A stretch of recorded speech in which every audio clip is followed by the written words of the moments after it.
एक शहर के रेलवे स्टेशन पर एक भिखारी रहता था जो रोज ट्रेनों में आने जाने वाले मुसाफिरों से भीख मांगकर अपना गुजारा करता था। एक दिन जब वो हमेशा की तरह भीख मांग रहा था तो उसकी नजर एक लंबे से शख्स पर पड़ी जो सूट बूट में बहुत अमीर लग रहा था। भिखारी ने सोचा, ये बंदा बड़ा पैसे वाला लग रहा है, इससे मांगने पर जरूर कुछ अच्छा मिलेगा। वो उसके पास गया और हाथ फैलाया। उस अमीर शख्स ने भिखारी को गौर से देखा और बोला, तुम लोग हमेशा मांगते ही रहते हो, क्या कभी किसी को कुछ देते भी हो?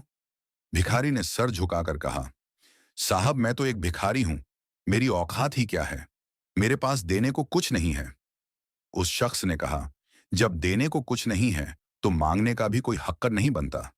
मैं एक व्यापारी हूं और लेन देन में यकीन रखता हूं। अगर तुम्हारे पास मुझे देने को कुछ हो तभी मैं तुम्हें कुछ दे सकता हूं। इतना कहकर वो शख्स ट्रेन में बैठ गया और चला गया। भिखारी वहीं बैठा उस बात को सोचता रहा। उसके दिल में उस आदमी की बात उतर गई। वो सोचने लगा, शायद लोग मुझे इसलिए कम पैसे देते हैं क्योंकि मैं उन्हें बदले में कुछ देता नहीं हूं।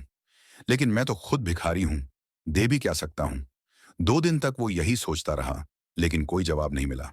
तीसरे दिन जब वो स्टेशन पर बैठा था, उसकी नजर कुछ खूबसूरत फूलों पर पड़ी जो स्टेशन के पास की झाड़ियों में खिले हुए थे।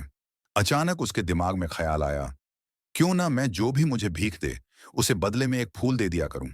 उसे अपना ये आइडिया अच्छा लगा। वो उठकर गया, कुछ फूल तोड़े और स्टेशन पर वापस आकर बैठ गया।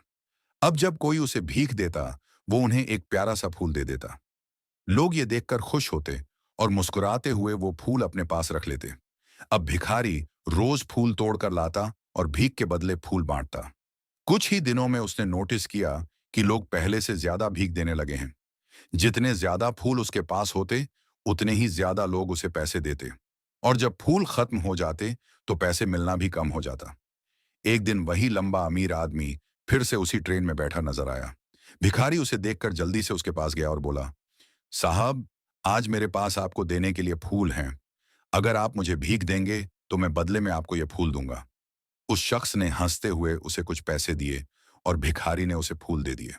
वो आदमी मुस्कुराया और बोला, वाह, अब तुम भी मेरी तरह एक व्यापारी बन गए हो। भिखारी की आंखें चमक उठी। वो बहुत खुश हुआ। वो सोचने लगा, हाँ, मैं अब भिखारी नहीं, एक व्यापारी हूं। मैं भी अमीर बन सकता हूं।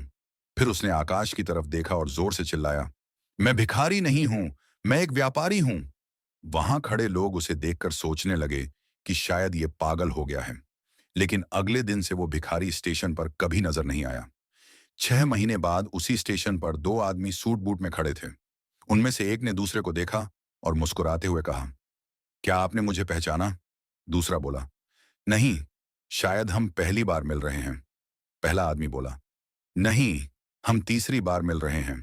पहली बार आपने मुझे कुछ देने से मना किया था, दूसरी बार मैंने आपको फूल दिए थे, और आज मैं एक बड़ा फूलों का व्यापारी हूं। दूसरा आदमी हैरान होकर बोला, ओह, अब याद आया, तुम वही भिखारी हो।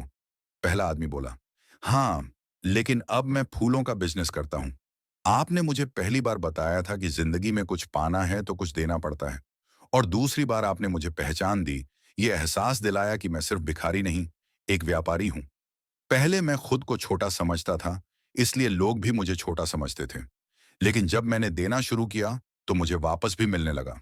लोग फूल ले जाते और बदले में पैसे देते। असल में वो मुझे भीख नहीं दे रहे थे, वो मेरे फूलों की कीमत चुका रहे थे। धीरे धीरे मैंने इतने पैसे जमा किए कि अपना फूलों का बिजनेस शुरू कर दिया, और आज मैं कामयाब हूं। दोनों आदमी मुस्कुराए, ट्रेन आई और वो अपने अपने सफर पर निकल गए। इस कहानी से हमें यह समझ आता है कि अगर हम सिर्फ लेना चाहेंगे और देना नहीं, तो जिंदगी कभी पूरी नहीं होगी।